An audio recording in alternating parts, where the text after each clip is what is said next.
तो welcome friends. तो आज की इस वीडियो में हम लोग बात करेंगे क्लास 10 के एक बहुत ही क्रूशियल टॉपिक के बारे में जिसका नाम है इलेक्ट्रिसिटी। इलेक्ट्रिसिटी आज के समय में बहुत ही इम्पोर्टेंट चीज है। यह घरों, विद्यालयों, हॉस्पिटल्स में और जितने भी अन्य तरह के कल कारखाने हैं उन सभी जगहों में इसका एक विशेष योगदान है, एक विशेष आवश्यकता है। इसके बिना, इलेक्ट्रिसिटी के बिना हम लोग कल्पना भी नहीं कर सकते हैं आज के समय की।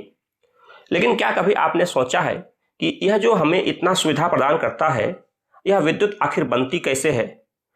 किसी भी सर्किट में, किसी परिपथ में यह एक जगह से दूसरी जगह जाती कैसे है? और वैसे कौन कौन से कारक हैं जिस पर यह विद्युत धारा या विद्युत निर्भर करती है या जिससे हम इसको नियंत्रित, कंट्रोल कर सकते हैं? आज के इस वीडियो में हम लोग इन सारी चीजों पर चर्चा करेंगे। तो सबसे पहले हम लोग बात करेंगे विद्युत धारा के बारे में। देखिए, आप हमारे स्क्रीन पर एक देख सकते हैं, यह एक बहुत सुंदर झरना का चित्र है। आप सभी जानते हैं झरना जिसे हम लोग वाटरफॉल भी कहते हैं, इसमें वाटर काफी ऊंचाई से गिरता है या कह सकते हैं वाटर का फ्लो होता है।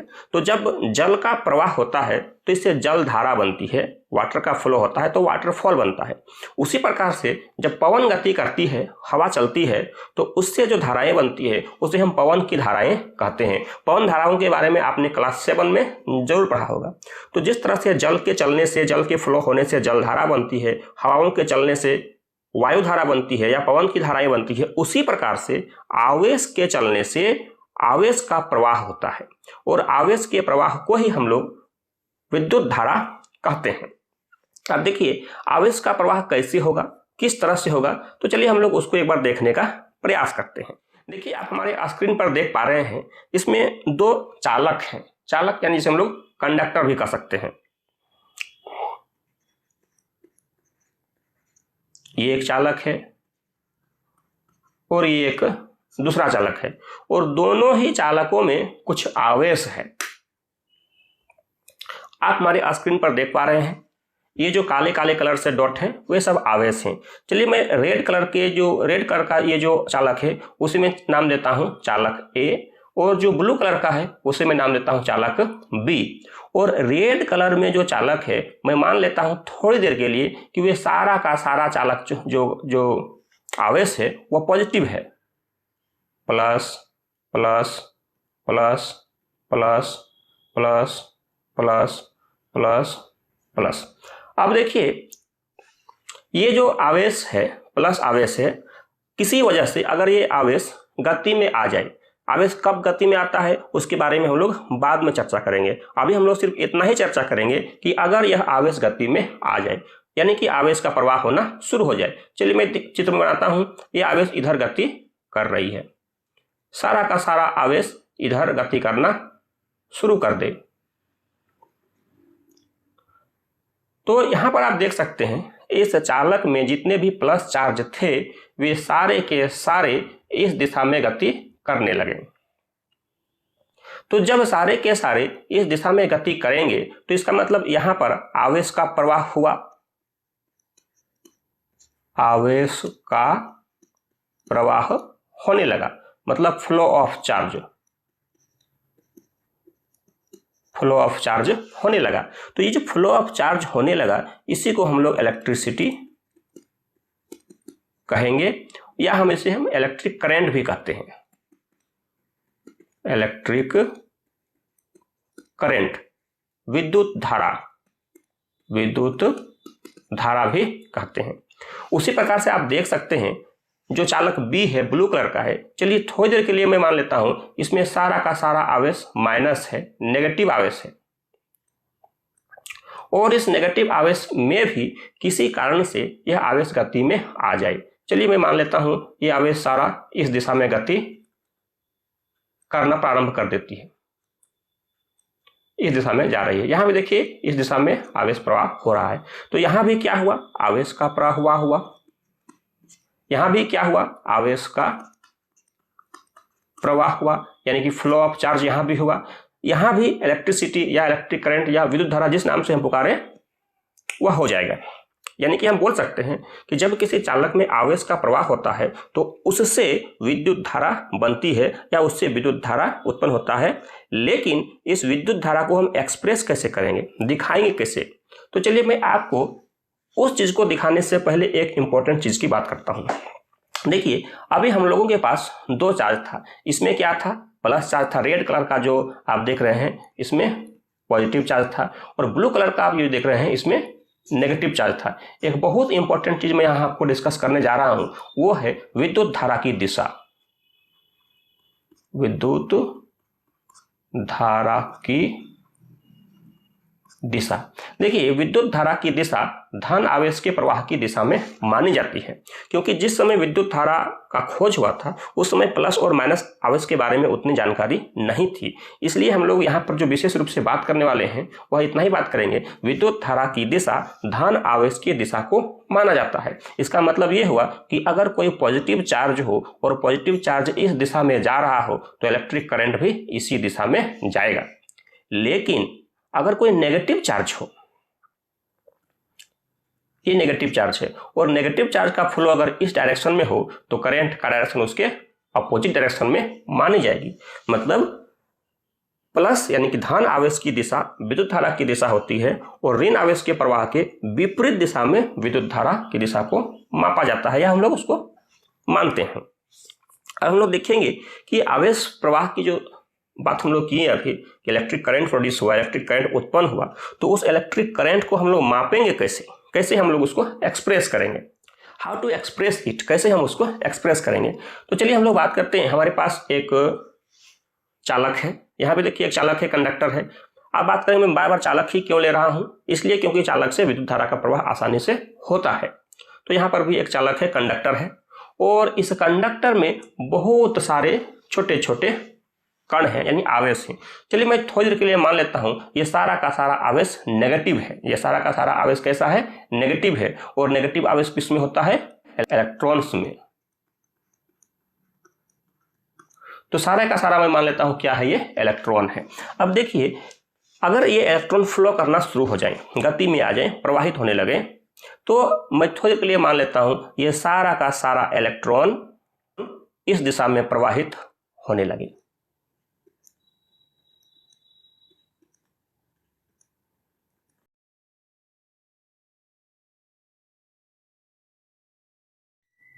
ठीक है। अब इस दिशा में जब वो प्रवाहित होने लगेगा तो आवेश को एक जगह से दूसरे जगह जाने में कुछ ना कुछ समय लगेगा, कुछ ना कुछ टाइम लगेगा। और जब आवेश एक जगह से दूसरी जगह जाएगा तो उस वहां पर आवेश का कोई ना कोई मात्रा होगा, कोई ना कोई क्वांटिटी होगा। चलिए मैं थोड़ी देर के लिए मान लेता हूं, यहाँ पर मैं एक लाइन खींचता हूं। आप देख सकते हैं ये लाइन है, और मैं मानता हूं कि इस जगह से कुछ आवेश पार हो रहे हैं। तो इस जगह से जब कुछ आवेश पार होंगे तो उस जगह आवेश को पार होने में कुछ ना कुछ समय लगेगा। चलिए मैं बात करता हूं, ये जो इतने आवेश हैं आप देख सकते हैं, यहाँ पर जो मैंने ब्लू कलर से दिखा दिया, 1 2 3, यहाँ पर 3 आवेश दिख रहे हैं। तो ये जो आवेश हैं, 3 आवेश हैं, तो कुछ न कुछ इस आवेश का परिमाण होगा, क्वांटिटी होगा। थोड़ी देर के लिए मैं बात करता हूँ, ये जो आवेश का परिमाण है वह कितना है? Q है। और उस आवेश को इस क्रॉस सेक्शन एरिया यानी कि अनुप्रस्थ काट, ये अनुप्रस्थ काट क्या होता है? देखिए, जैसे अगर ये मेरा कंडक्टर था, चालक था, अगर मैं इसको 3 डायमेंशन बनाता हूँ, 3D, तो यहाँ पर ये जो भाग दिख रहा है इसे हम लोग कहते हैं एरिया ऑफ क्रॉस सेक्शन। तो इस एरिया ऑफ क्रॉस सेक्शन से चार्ज कितने पार हो रहे हैं? Q। और उस चार्ज को पार होने में समय कितना लग रहा है? तो चलिए मैं बात करता हूँ, मान लिया कि वो समय कितना है? T। तो हम लोग बोल सकते हैं कि T टाइम में Q आवेश का फ्लो हो रहा है, तो यूनिट टाइम यानी इकाई समय में कितना होगा? तो इकाई समय में जो आवेश का प्रवाह होगा वह Q/T हो जाएगा। तो ये जो Q/T है इसी को हम लोग कहते हैं इलेक्ट्रिक करंट।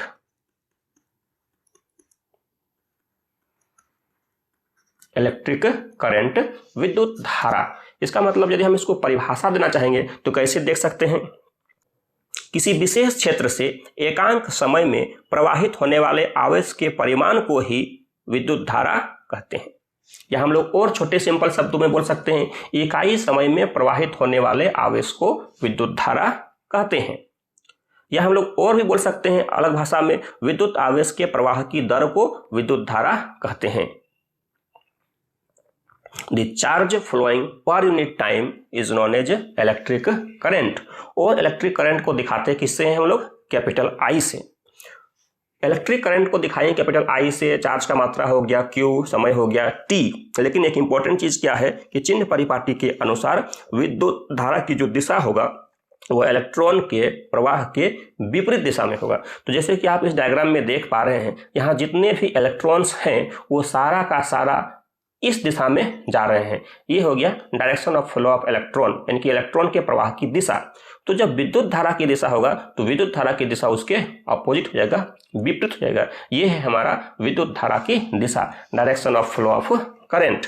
तो चलिए हम लोग थोड़ा सा आगे बढ़ते हैं। जब हम विद्युत धारा को परिमाण में दिखाना चाहते हैं, मापना चाहते हैं, उसको एक्सप्रेस करना चाहते हैं, तो उसके लिए हमारे पास एक सूत्र है। वो सूत्र क्या है?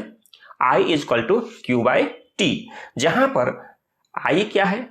I हमारा है विद्युत धारा, विद्युत धारा। Q क्या है? आवेश का परिमाण, आवेश का परिमाण। और T क्या है? समय। समय बोलिए, समय अंतराल बोलिए, टाइम टेकन बोलिए, सारा चीज का एक ही मीनिंग है। तो इस तरह से हम लोगों के पास I = Q/T हो गया। मतलब अगर हमारे पास Q पता हो, T पता हो, तो हम I फाइंड आउट कर सकते हैं, I हम लोग निकाल सकते हैं। यहाँ पर एक इंपॉर्टेंट चीज का मैं डिस्कस करने वाला हूँ। Q है आवेश की मात्रा और Q = एक फॉर्मूला होता है Ne, जहां E क्या है? एक इलेक्ट्रॉन का आवेश और N क्या है? टोटल इलेक्ट्रॉन की संख्या। कभी कभी क्या होता है, कोई प्रश्न में आपको टोटल आवेश दिया हुआ नहीं रहेगा, आपको उसमें दिया रहेगा इलेक्ट्रॉन्स की संख्या। तो इलेक्ट्रॉन की संख्या अगर दिया हुआ हो तो हम लोग Q को फाइंड आउट कर सकते हैं, Q को निकाल सकते हैं। और एक इलेक्ट्रॉन का आवेश कितना होता है? 1.6 × 10⁻⁻19 कूलम। ये एक इलेक्ट्रॉन का आवेश होता है, जिसके बारे में हम लोग जस्ट एक सेकंड बाद चर्चा करने वाले हैं। एक इंपॉर्टेंट चीज मैं आपको दिखा रहा हूं, आप देख सकते हैं हमारे स्क्रीन पर। जो पहला पॉइंट है नंबर 1, वह क्या है? विद्युत आवेश का SI मात्रक कूलाम होता है। तो भाई विद्युत आवेश का SI मात्रक कूलाम होता है, ये हम लोग जानते हैं और यहाँ पर हम लोग इसको याद रखेंगे। दूसरा हमारे पास जो पॉइंट है वह है विद्युत धारा का SI मात्रक क्या होता है? वो एम्पियर होता है। देखिए यहाँ पर धारा लिखा हुआ है, इसको आप नेग्लेक्ट कर सकते हैं, ये धारा है। विद्युत धारा का SI मात्रक एम्पियर होता है। एम्पियर क्यों होता है? इसका मात्रक एम्पियर इसलिए होता है क्योंकि एक फ्रांसीसी वैज्ञानिक थे जिनका नाम था आंद्रे मेरी एम्पियर। तो आंद्रे मेरी एम्पियर के नाम पर ही, उसके सम्मान में ही, उनके सम्मान में ही विद्युत धारा का जो मात्रक है उसे एम्पियर में हम लोग एक्सप्रेस करते हैं, दिखाते हैं। और एक जो तीसरा पॉइंट है, एक कूलम आवेश 6 × 10⁻18 इलेक्ट्रॉन के आवेश के बराबर होता है। ये कैसे होता है, इसको हम लोग निकालने का प्रयास करेंगे, निकाल करके हम उसको देखेंगे। और जो चौथा सबसे इंपॉर्टेंट पॉइंट है वह क्या है? एक इलेक्ट्रॉन का आवेश 1.6 × 10⁻⁻19 कूलम के बराबर होता है। तो ये सब इंपॉर्टेंट चीज है, ये चारों पॉइंट आपको याद रखना चाहिए, क्योंकि अक्सर इसका यूज हम न्यूमेरिकल्स बनाने में करते हैं या परीक्षा में ऐसे प्रश्न आते हैं जिसमें हम इसका इस्तेमाल करते हैं। अब देखिए, ये जो एक इलेक्ट्रॉन का आवेश है 1.6 × 10⁻⁻19 कूलम, इसके सहायता से हम Q फाइंड आउट कर सकते हैं, क्योंकि Q का फॉर्मूला होता है Ne, जहां N क्या है? इलेक्ट्रॉन की संख्या, और E क्या है? एक इलेक्ट्रॉन का आवेश। जैसे कहीं पर अगर कहा जाए कि 5 इलेक्ट्रॉन्स मिलकर कितना चार्ज बनाएंगे, तो हम लोग बात कर सकते हैं Q = 5 × E, और E का वैल्यू कितना होता है? 5 × E का वैल्यू 1.6 × 10⁻⁻19 कूलम। अगर हम मल्टीप्लाई करते हैं तो ये हो जाएगा 8.0 × 10⁻⁻19 कूलम। मतलब 5 इलेक्ट्रॉन का ये हमारा हो गया चार्ज। तो चार्ज पता रहेगा, टाइम पता रहेगा, तो हम लोग करंट को फाइंड आउट कर सकते हैं। चलिए हम लोग बात करते हैं कि इस विद्युत धारा को मापते कैसे हैं, मेजरमेंट कैसे करते हैं। तो देखिए, विद्युत धारा के मेजरमेंट के लिए हमारे पास एक यंत्र होता है जिसे हम कहते हैं एमीटर। एमीटर, और इसका सिंबल होता है इस तरह से, जैसे आप स्क्रीन पर देख पा रहे हैं। तो एमीटर की सहायता से हम विद्युत धारा को मापते हैं। और जब हमको विद्युत धारा को मापना होता है तो सर्किट में एमीटर को हमेशा सीरीज में लगाते हैं। यानी कि श्रेणी क्रम में लगाते हैं। अब देखिए श्रेणी क्रम का मतलब क्या हुआ, जब हम लोग एक सर्किट बना करके देखते हैं और समझने का प्रयास करेंगे। ये एक बल्ब है,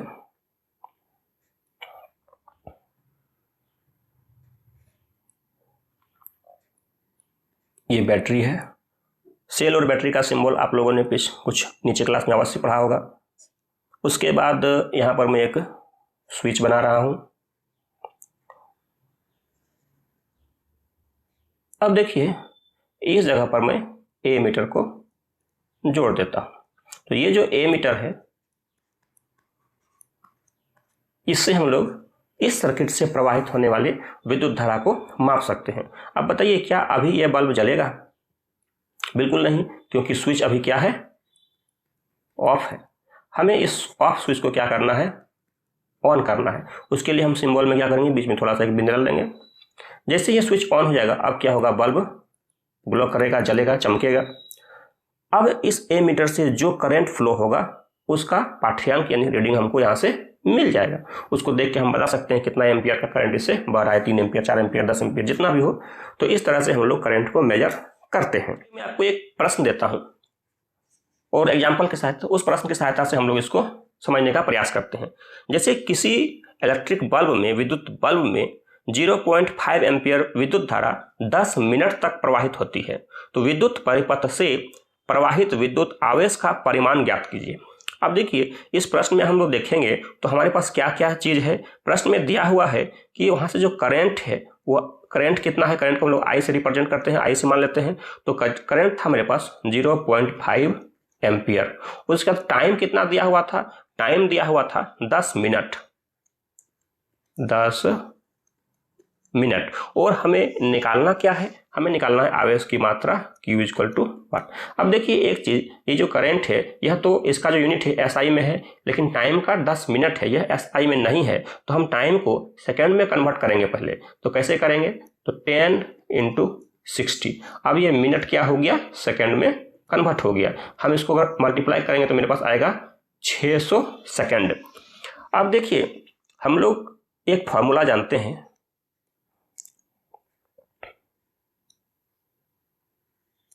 I = Q/T। तो यहां से अगर हम लोग Q निकालना चाहते हैं तो हम लोग I × T कर सकते हैं। अब देखिए I का वैल्यू है 0.5 और T का वैल्यू है 600 सेकेंड। अगर हम मल्टीप्लाई करेंगे इसको हम लिख सकते हैं 5/10 × 600। 10 से 10 कैंसिल। अब 60 को 5 से गुना करेंगे तो हमारे पास हो जाएगा 300। अब ये 300 क्या निकला, चार्ज निकला, क्यू निकला। उसका SI मात्रा क्या होता है, कूलम, तो हम यहाँ लिख देंगे C। तो इस तरह से हम लोग निकाल लिए आवेश का परिमाण। ये उस तंतु से, उस जगह से होकर जो आवेश प्रवाहित होगी वह 300 कूलम के बराबर होगा। तो इस तरह से हम लोग इन सारे प्रश्नों का जवाब दे सकते हैं। अगले वीडियो में हम लोग बात करेंगे विद्युत विभव और विभवांतर, अर्थात इलेक्ट्रिक पोटेंशियल और पोटेंशियल डिफरेंस। इस वीडियो में इतना ही। कमेंट करके बताएं वीडियो कैसी लगी, और अगर अच्छी लगी तो अपने मित्र दोस्तों के साथ अवश्य शेयर करें। धन्यवाद।